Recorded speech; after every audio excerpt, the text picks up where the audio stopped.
লাভ নেই।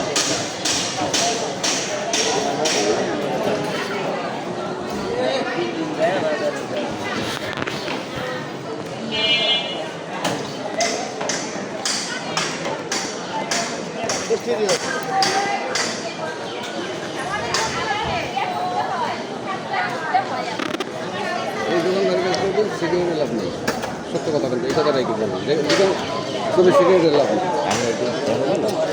সিগারেটে কি লাভ নেই, 1 টাকার নিচে কোনো লাভ আছে না। একটা সিগারেট বেচলে 80 পয়সা সর্বনিম্ন, 1 টাকার উপরেও লাভ হয়। 1 টাকা লাভ হয়, 1 টাকা লাভ হয়।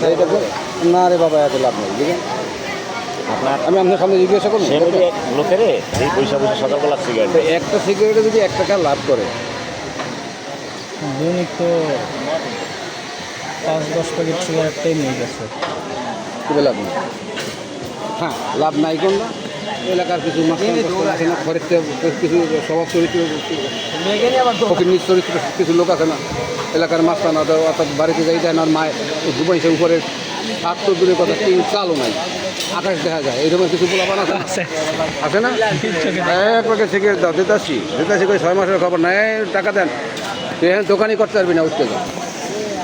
কেন, ওদের তো মরার ভয় নেই, ওদের থাকার জায়গা নেই, ওরা মরলেও যা থাকলেও। নেতা গুন্ডা পান্ডা যারা, মানে এলাকার যে প্রভাবশালী যারাই দেখে, তারাই তো সিস্টেমটাই এটা, কারণ ওদের কোনো স্থায়ী ওই কারণে তাদের লাভটা একটু কমে যায়। এই পাতি নেতাদের তো কোনো ঠিকানা নাই। এই দেখেন যে আল্লাহ আমাদের উপর কেন কথা, এই যারা এমপি মন্ত্রী মিনিস্টার খারাপ বলছি না, আচ্ছা, বড় সন্ত্রাসী না হলে সন্ত্রাসী পালতে পারে না, ও তো বড় সন্ত্রাস। আর তার নির্বাচনের সময় কয় কি, অমুক ভাইয়ের চরিত্র ফুলের মতো পড়বে,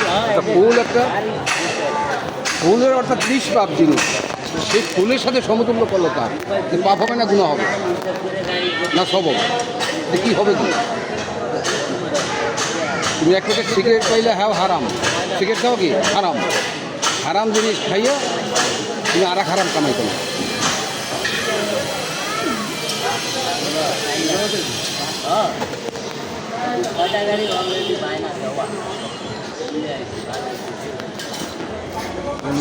দুনিয়া নাই, দুনিয়া অন্যের হক যদি কেউ নষ্ট করে, এটিমের হক যদি কেউ নষ্ট করে, মিসকিনের হক যদি নষ্ট করে, আল্লাহ কোরআনে বলছে তার জন্য জান্নাত নেই, নিশ্চিত, সন্দেহ নাই কোনো।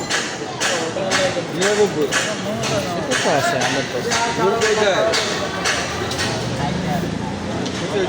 আইদাল্লাহ জিউকাল জিউ হাজালিকাল্লাহ দিয়া দৌল ইয়াতিম ওলা ইয়াহুদ্দালা তো আমি মিসকিন, এটিম আর মিসকিনের কথা বলছে, অন্য কারোর কথা বলে খবর, এটিম আর মিসকিনের হক নষ্ট করে আমি আল্লাহ ক্ষমা করব, তার জন্য জান্নাত নেই। আমরা তো নামাজ পড়ার সময় সূরা ফাতিহা পড়ি, সাথে আর এক সূরা পড়ি, সূরা মিলাই, হ্যাঁ, যে কোনো একটা সূরা দিয়ে, কেউটা সঠিক হয়, কেউটা উচ্চারণে সঠিক হয় না, কিন্তু কি পড়লাম সেটা কিন্তু আমরা জানি না। নামাজ পড়া মানে আল্লাহর সাথে শপথ করা, আপনার আল্লাহর সাথে অতবদ্ধ। সূরা ফাতিহার পর শেষ করে বলি কি আমিন, আমিন শব্দের অর্থ আল্লাহ আমি এই শপথগুলো করলাম, এটাকে তুমি কবুল করো। আমিন শব্দের অর্থ কবুল করো, আল্লাহ আমি যে শপথগুলো করলাম এটা তুমি কি কবুল করো। শপথ করিয়ে নাম নেই, পাপের সাথে জড়িত হয়ে কী শপথ করলেন, অন্যায় করবেন না, অত্যাচার করবেন না, ব্যভিচার করবেন না, আল্লাহ এক, আল্লাহ অদ্বিতীয়, আল্লাহ কোনো শরিক নেই, এগুলি স্বীকার করে নামছেন মসজিদগুলি, নামলেই আমরা পাপের সাথে জড়িত হই। আল্লাহ কি আমাদের সুখ দিবে?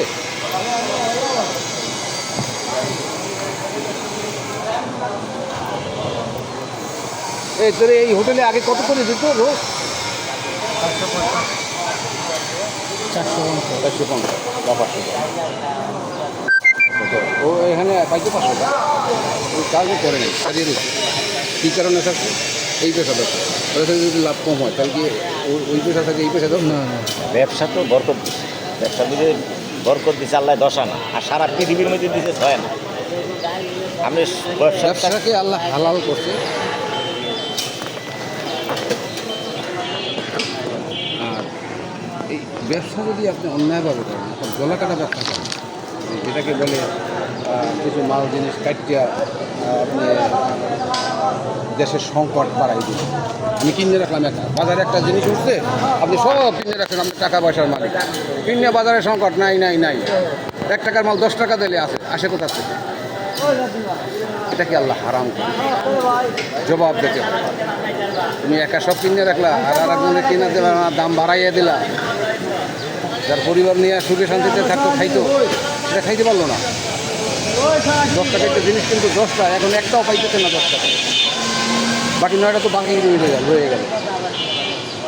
এটা সহজ না, জান্নাত হারাম করছে, হালাল করছে, যে ঠিক আছে আপনি একবার গলা কাটা ব্যবসা করে দেবেন।